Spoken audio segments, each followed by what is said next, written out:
Pernikahan di usia muda adalah salah satu tema yang masih sepertinya cukup ramai dan cukup hangat diperbincangkan oleh berbagai macam golongan, mulai dari golongan tua hingga golongan muda, mulai dari orang-orang yang sudah menikah hingga orang-orang atau pemuda-pemuda yang belum menikah. Nah, dari berbagai macam kubu ini juga terdapat variasi-variasi pendapat atau variasi-variasi argumen, ada yang pro, ada yang kontra, ada yang menentang, ada yang menolak mentah-mentah, tapi ada juga yang mendukung, ada yang menerima, ada juga yang memberikan pandangan dari sudut pandang tengah-tengah atau dari sudut pandang objektif. Nah, kalau dari Ira sendiri ini berada di kubu mana nih kira-kira, pro atau kontra? Oke, kalau dari aku pribadi terkait topik nikah muda ini bisa dibilang ada di kubu tengah-tengah ya, nggak sepenuhnya pro tapi juga nggak sepenuhnya kontra gitu. Jadi tergantung orangnya, orang yang mau memutuskan Tergantung untuk orangnya. menikah tersebut gitu. Iya, tergantung kesiapan si orangnya. Karena kalau dari aku pribadi bukan perihal umurnya yang penting gitu, yang menjadi faktor penting untuk memutuskan menikah, tapi lebih ke kesiapan dari pribadi masing-masing.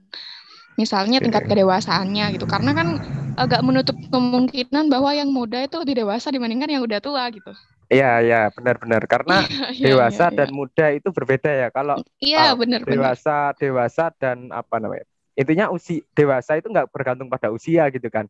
Kalau usia ya umur ya angka itu tadi. Tapi kalau Iya. dewasa kan soal sikap Dewasa kita lebih ya. ke pemikiran kita Ke gitu. pemikiran kita, ke sikap kita itu tadi ya.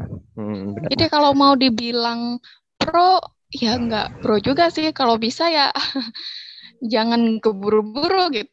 Tapi kalau mau Ya, bilang kontra, masalahnya ada juga nih yang orang-orang yang memang sudah siap pikirannya tuh udah matang dan dia menikah, dan dari aku pribadi itu udah setuju-setuju aja nih.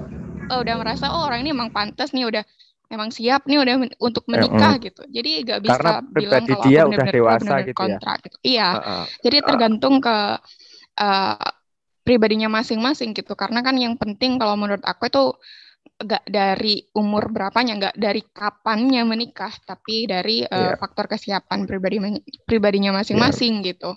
Jadi menikah bukan soal usianya berapa, Soal tapi usia. soal udah siap apa belum. Nah, terkait Nah, dengan persiapan menikah ini kira-kira apa ya? Faktor-faktor apa saja yang menjadi pertimbangan, yang perlu dipertimbangkan atau yang perlu dipersiapkan untuk menuju ke pernikahan itu? ini nih ada cukup banyak ya. Enggak.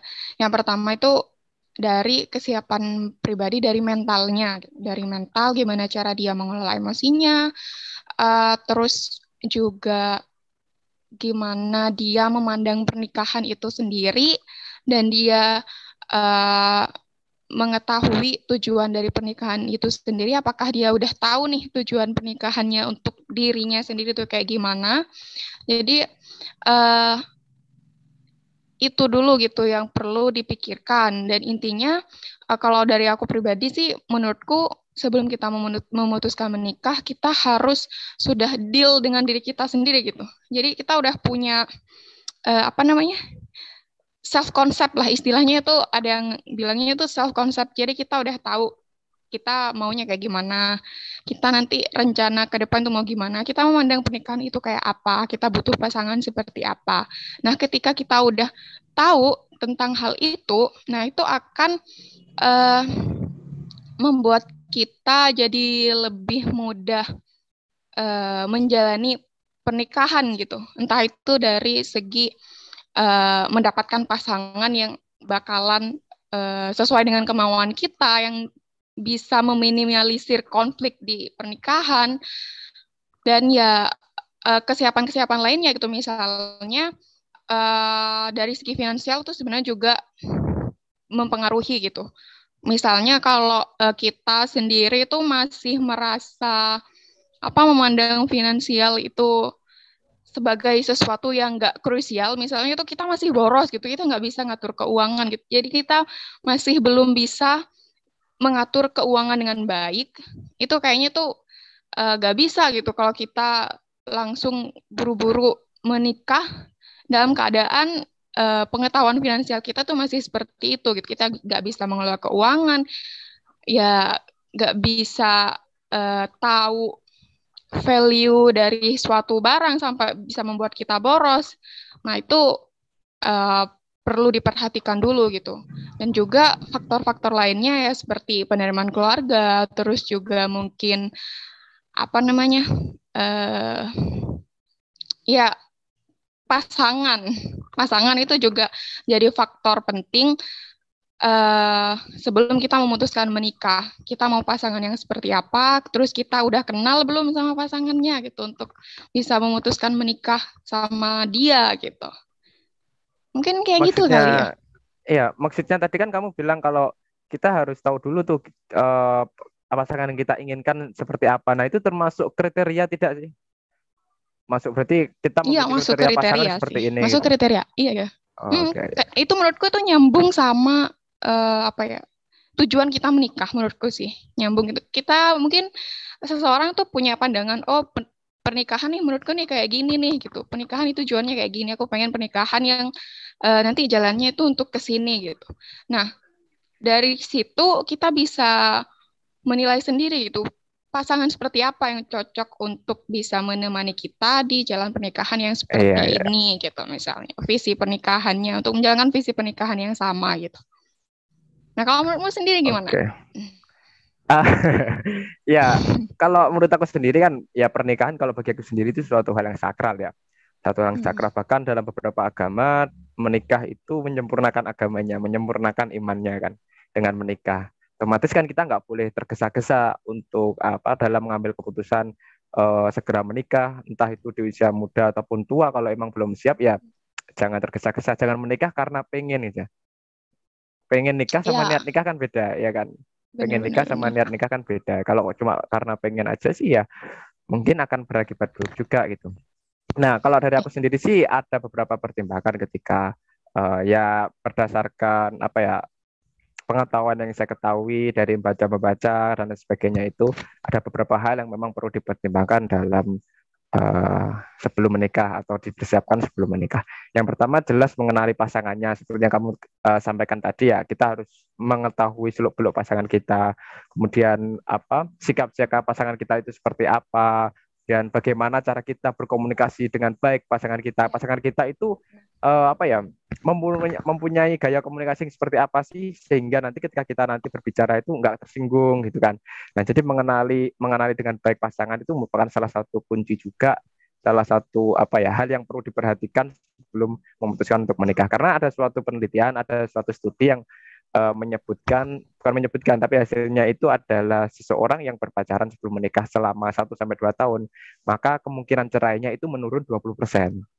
Nah, tapi ketika seseorang itu berpacaran selama 2 sampai 3 tahun, kemungkinan cerainya itu turun sampai 50% kemungkinan cerainya. Itu sebuah studi ya, tapi kita tidak bisa memastikan bahwa kalau udah pacaran dulu pasti seperti itu hasilnya, kan nggak bisa memastikan seperti itu, tapi itu sebuah studi. Nah, gimana kalau nggak saya nggak mau pacaran nih, saya haram lah hukumnya pacaran dan lain sebagainya, memutuskan untuk tidak pacaran. Nah, tetap bisa bisa jadi. Jadi pada intinya kan ketika mereka pacaran 1 2 tahun atau 2 3 tahun itu kan kuncinya itu ada di pengenalan itu tadi kan, ada di pengenalan kita terhadap pasangan kita sehingga nanti kita tahulah apa hal-hal apa yang membuat pasangan kita tersinggung, terus bagaimana kita harus berkomunikasi dengan baik dengan pasangan kita, terus apa saja yang membuat pasangan kita marah dan lain sebagainya itu. Jadi kuncinya itu ada di pengenalan, meskipun nggak harus pacaran, tapi kuncinya ada di pengenalan itu tadi sih. Nah, itu yang pertama. Yang kedua itu berkaitan dengan kesiapan mental. Kesiapan mental. Nah, ini kita harus harus apa namanya sadar dulu tuh. Kita harus sadar bahwa pasangan kita ada memiliki kekurangan dan memiliki kelebihan. Nah, kita harus sadar dulu kalau pasangan kita itu memiliki apa kekurangan dan kelebihan. Setelah itu kita harus tahu bahwa pasangan kita itu juga makhluk sendiri, dia punya visi sendiri, kita harus tahu visinya dia itu apa, tujuan dia itu apa, terus kemudian harapan-harapan dia terhadap pernikahan itu apa, kita harus tahu. Nah, setelah itu kita harus mau menerima semua itu. Kita harus apa namanya, mau menerima kekurangan dia, mau menerima kelebihan dia, kita harus mau menerima visi dia, menerima harapan-harapan dia, atau mungkin kalau memang bisa ditoleransi atau bisa dikomunikasikan, berarti ya kuncinya lagi-lagi komunikasi itu tadi. Kita juga harus mau berkomitmen dengan dia, karena kan tentunya seseorang ketika menikah kan pasti pikirannya kan ada keinginan menikah itu ya satu kali seumur hidup gitu loh. Iya kan, harapannya kan harus seperti itu. harus harus mempertanyakan ke diri sendiri nih, siap gak kita hidup selamanya dengan kekurangan pasangan yang seperti ini gitu, bisa Itu ya. mentoleransi nggak nih untuk bisa Bener terus banget. hidup berdampingan dengan kekurangan itu gitu. Iya, ya. Ya benar banget kayak gitu. Jadi kita harus mau dulu itu, atau mau menerima itu tadi, harus mau komitmen dengan dia bahwa kita dari awal harus ditanamkan bahwa kita akan hidup selamanya dengan dia, dengan satu orang wanita ini atau dengan satu orang laki-laki ini. Jadi karena kita menikah kan harapannya kan enggak untuk sementara gitu kan, kita menikah harapannya satu kali ya seumur hidup, itu ya satu kali itu tadi. Nah itu yang kedua, kesiapan mental. Yang ketiga itu terkait finansial juga, kesiapan finansial. Nah kesiapan finansial ini kalau menurut aku sendiri nih, bukan berarti kita harus kaya dulu, kita harus harus punya rumah sendiri, kita harus punya uang yang banyak dan lain sebagainya, memiliki harta yang banyak dan lain sebagainya. Nah, bukan itu kalau menurut aku sendiri kesiapan terkait dengan kesiapan finansial. Karena kalau kita memandang itu secara otomatis, seorang yang dilahirkan dari keluarga yang kaya, maka dia sudah siap menikah sejak dia dilahirkan kan, ya kan? Kalau dia dari Iya, kesiapan iya, iya. finansial itu tadi. Nah, atau mungkin ketika Berarti dia apa sudah tuh? dewasa. Nah, kesiapan finansial di sini kalau menurut aku sendiri itu bisa juga berupa rencana-rencana dia dalam hal pekerjaan, dalam hal mencukupi kebutuhan keluarganya nanti. Tanggung jawab dia dalam memenuhi kebutuhan finansial keluarganya. Nah, itu yang penting. Bukan bukan tidak hanya sekedar harta yang sudah ada, tapi juga tanggung jawab untuk memenuhi itu tadi, kebutuhan finansial. Rencana dia ke depan itu seperti apa? Perancangan dia ke depan itu seperti apa? Karena kita tidak bisa memandang seseorang itu dengan harta yang dia miliki sekarang. Bisa jadi dia sekarang itu nggak punya uang, tapi dia memiliki rekod perjalanan karir yang wow gitu. Dia memiliki rekod perjalanan karir yang luar biasa perjuangannya, yang luar biasa pengalamannya. Hanya saja dia belum beruntung, dia belum belum perjalanan karir dia belum bisa menghasilkan uang gitu. Nah, ada juga mungkin yang seseorang yang terakhir kaya, dia dia sudah ada uang, dia sudah punya uang, dia punya modal, dia ada kecukupan finansial, namun dia nggak punya perjalanan karir, gitu. Dia nggak punya eh, apa ya dia nggak punya record pengalaman memperjuangkan karirnya, dia nggak punya record pengalaman berbisnis, dia nggak punya record eh, apa namanya berjuang sendiri mendapatkan uang dan lain sebagainya, kan bisa jadi, bisa jadi. Jadi yang masalah kesiapan finansial ini juga berkaitan dengan nggak harus kaya sekarang, tapi juga berkaitan dengan perjalanan karir dia itu seperti apa. Karena ada yang lebih berbahaya daripada tidak memiliki Ada yang lebih berbahaya daripada tidak memiliki kesiapan finansial, yaitu tidak memiliki tanggung jawab. Nah, mungkin hidup dengan orang yang minim finansial itu akan jauh lebih baik daripada hidup dengan orang yang minim tanggung jawab. Benar nggak menurutmu? Ya, benar. Itu juga sih, mungkin ya aku setuju sama kamu kalau kesiapan finansial itu bukan masalah nominalnya gitu, bukan masalah banyaknya uang yang harus kita kejar nanti, harus kita siapkan untuk menikah, bukan masalah itu, tapi lebih ke gimana kita memandang uang itu sendiri gitu. Jadi kalau kita merasa punya pandangan terhadap uang itu lebih mengutamakan values-nya bukan nominalnya, mungkin kita akan lebih merasa bisa mengontrol keuangan itu gitu. Jadi bahkan mungkin dengan nominal yang terbatas kita jadi lebih bisa tetap menerima gitu. Jadi gimana caranya kita itu bisa memiliki pandangan terhadap uang yang lebih memandang nilai dari uang tersebut bukan dari nominal uangnya.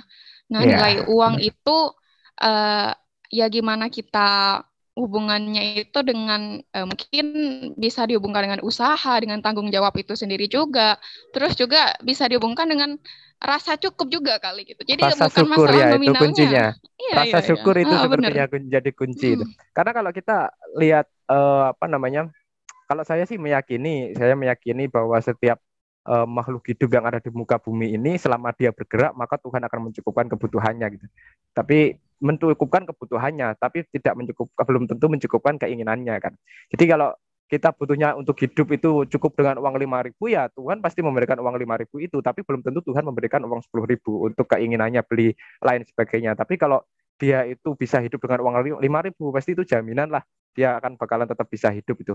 Kalau katanya siapa Mahatma Gandhi itu kan bumi ini bakalan cukup untuk memenuhi kebutuhan seluruh manusia, tapi tidak akan cukup memenuhi kebutuhan satu orang, tidak akan cukup memenuhi keinginan satu orang manusia kan katanya gitu. Artinya ya Ya, dengan rasa cukup itu kita akan tetap bisa hidup dengan apa? Asalkan tetap berusaha itu tadi sih. iya, setuju sih.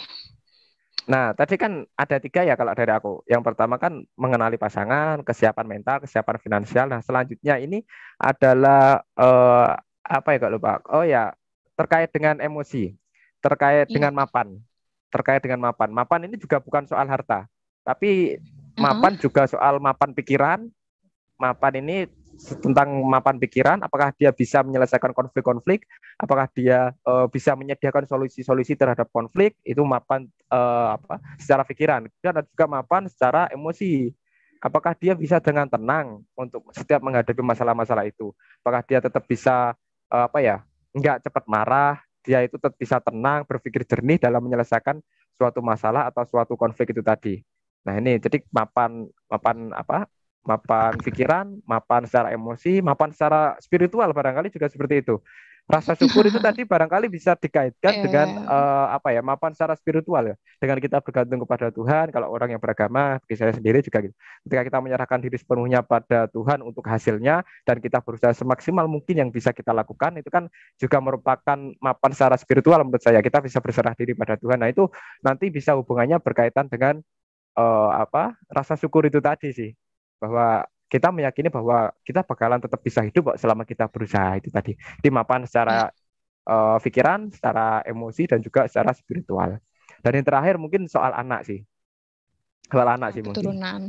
keturunan, soal Gimana? keturunan. Jadi mungkin itu Gimana tuh? juga perlu dikomunikasikan, memastikan juga mereka punya visi yang sama, misi yang sama. Ya tujuan orang kembalinya tadi kan masalah tujuan menikah. Nah itu nanti kan juga ada di bagian ini juga di dia anak ini jadi tujuan pernikahan enggak gitu kan, harus dikomunikasikan Iya, benar dulu gitu benar kan, menjadi benar. tujuan pernikahan enggak, termasuk Nah, ingin punya anak berapa, jenis kelaminnya apa, gimana caranya mendidik anak gitu kan perlu dikomunikasikan juga nanti. Kalau sampai ada nah kayaknya nih, gimana? ya lanjut lanjut.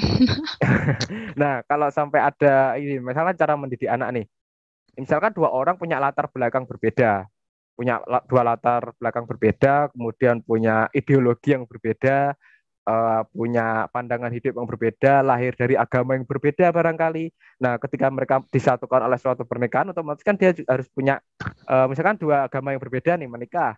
Nah, dia kan harus punya pandangan nih anak ini harus dididik secara secara gimana nih? Cara mendidik anak ini seperti apa? Apakah dia akan dididik dengan agama A, dengan agama B, atau kombinasinya atau seperti apa? Nah, itu kan perlu direncanakan juga. Ya, menyangkut keturunan ini memang perlu juga sih dipertanyakan dan dipersiapkan sebelum menikah gitu. Utamanya dengan pasangan gitu ya, karena itu kaitannya kan untuk mereka berdua, si pasangan ini untuk mendapatkan keturunan. Nah, dan menurutku ini adalah salah satu faktor yang sering terlewat untuk dipikirkan sih. Menurutku pribadi, mungkin secara nggak sadar gitu. Orang tuh intinya menikah, terus ya punya anak gitu aja gitu. Intinya Iya.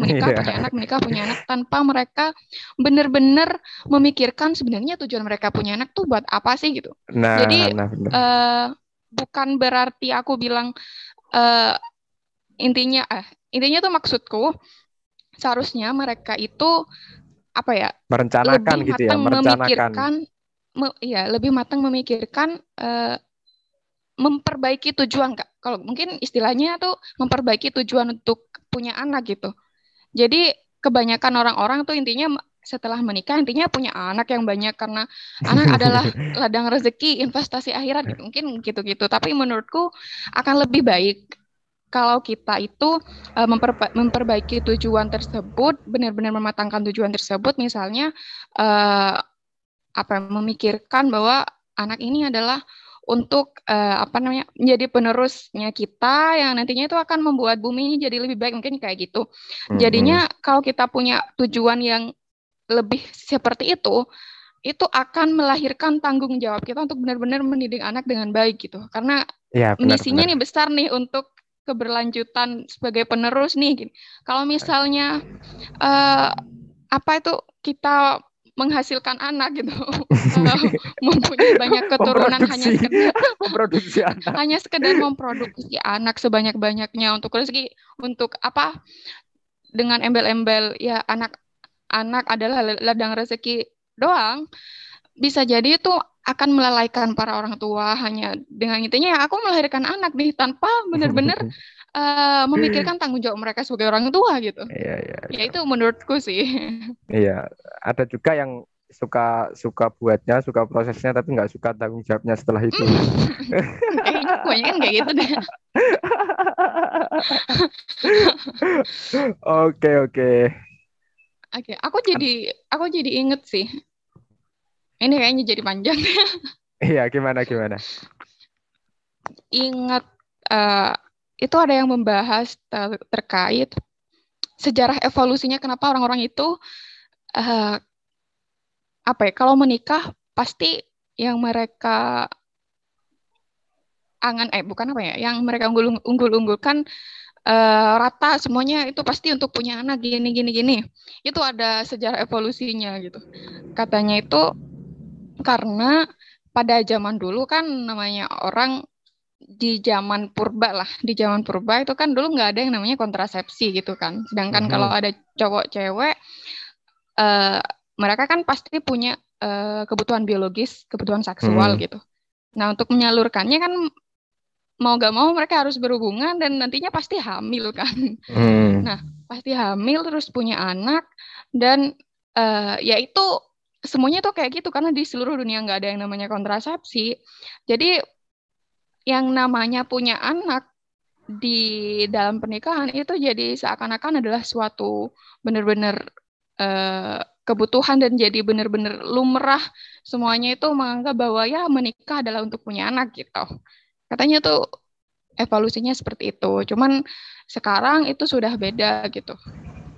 Udah ada kontrasepsi yang bisa mencegah orang yang berhubungan seksual untuk punya anak. Jadi itu bisa bisa lebih dipertimbangkan lagi gitu. Oke, oke. Nah, faktor lain yang juga penting untuk dipertimbangkan sebelum menikah itu adalah tentang penerimaan keluarga. Oke, penerimaan keluarga. Iya, Terdengar gak asing, cukup familiar, familiar. Pengalaman apa familiar, gimana? banyak. Ya, di film Hah? kan banyak. Di Oh, film kan banyak, di cerita-cerita kan juga banyak gitu loh. Jadi ya makanya udah jadi kayak nggak asing gitu. jadi terkait penerimaan keluarga itu juga perlu dipertimbangkan karena kan memang di Indonesia itu terdiri dari banyak perbedaan nih, ya, perbedaan ras, suku, agama. Jadi ya memang kadang wajar gitu ketika di tengah perbedaan itu ada orang yang bisa berkompromi dengan perbedaan, ada yang enggak. Nah, itu perlu dipertimbangkan nih biar nanti bisa meminimalisir konflik. Iya, kita juga ada konflik sama pasangan, tapi kalau sama keluarganya punya konflik ya apa kan yang nggak enak Oke. juga kan gitu. Heeh. Nah, itu perlu dipertimbangkan. Nah, gimana solusinya gitu. Lanjut Gimana? apa terus? Itu tanya tak itu? Itu tanya Enggak. gimana? Ya mungkin kita akan membawakan satu segmen khusus untuk membahas itu. Apa tuh gimana maksudnya? Yang Ya mana itu tadi pertanyaannya mana terus ya?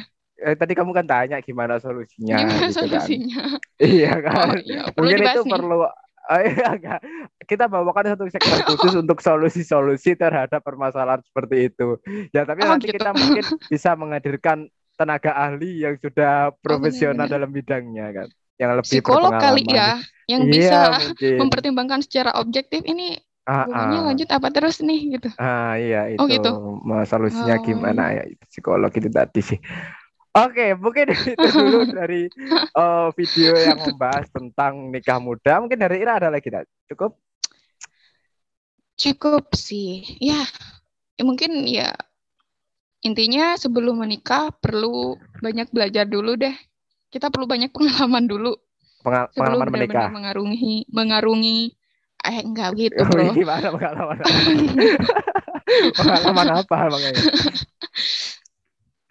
Pengalaman terkait kehidupan itu. Oke. Entah itu ya sekadar berinteraksi sama orang, pengetahuan tentang pernikahan, pengetahuan tentang ya menjalin hubungan gitu. Ya untuk Oke, oke. persiapan kita sebelum memasuki dunia pernikahan yang panjang itu gitu. Oke, oke, siap. Dengan Oke, kita. barangkali dari teman barangkali dari teman-teman punya pandangan lain, silahkan tuliskan di kolom komentar. Kalian bisa berpendapat tentang menikah muda itu seperti apa. Kalian ada di kubu yang mana, pro atau kontra, atau berada di tengah-tengahnya, atau Kamu mungkin belum ngomong, kamu pro apa kontra? ya tadi kan udah aku sebutkan kan, aku juga Enggak. setuju kalau enggak, aku juga Oh, setuju kalau setuju. maksudnya setuju itu terhadap bahwa menikah itu bukan soal usia gitu, Umur. tapi masalah kesiapan gitu. Masalah ada Oh, dewasa pun bukan masalah usia, tapi masalah sikap gitu kan. Artinya kan juga oh berarti di tengah enggak juga nih sama aku. ya, nggak ada apa ya patokan nikah itu harus umur segini, harus umur segini. Tapi barangkali Hmm. mungkin ada sebuah studi yang mengatakan kalau biasanya orang yang usianya sudah sekian biasanya memiliki kematangan apa dan lain sebagainya. Mungkin ada studinya. Cuma secara kalau saya sendiri tuh ya ya apa ya ya kembalinya ke menikah itu bukan soal Pribadinya usia, masing-masing. tapi ya tapi soal kesiapan yang tadi sudah saya jelaskan dan juga Ira jelaskan tadi juga bukan soal usia karena kedewasaan itu juga nggak bergantung pada usia gitu. Ini masalah sikap gitu. Jadi posisi juga ada di tengah juga gitu. Kembalinya fleksibel gitu. Oke. Nah, ini kalau pandangan teman-teman gimana? Silakan tulis di kolom komentar pro atau kontra, ada di kubu yang mana atau ada di kubu tengah-tengah juga, dan kalian pilih jalan yang mana nih kira-kira? Barangkali sudah ada yang melakukan memilih jalan nikah muda atau memilih jalan untuk nikah di usia tertentu lah, bisa juga di-sharingkan di kolom komentar pertimbangannya seperti apa, kenapa memilih jalan itu. Nanti kita biar kita juga punya pandangan baru. Kalau ini kan cuma pandangan kita berdua. Nah, biar kita punya pandangan baru, pandangan dari teman-teman juga. Jadi silakan tulis di kolom komentar. Pada intinya karena kita itu manusia, kita itu adalah kalau katanya kan kita manusia itu adalah hewan yang berpikir. Nah, ketika kita nggak berpikir, otomatis tinggal hewannya. Nah, otomatis ketika teman-teman atau saya dan juga yang lainnya itu mau memutuskan suatu hal, mau mengambil suatu pilihan, kita juga harus memikirkannya.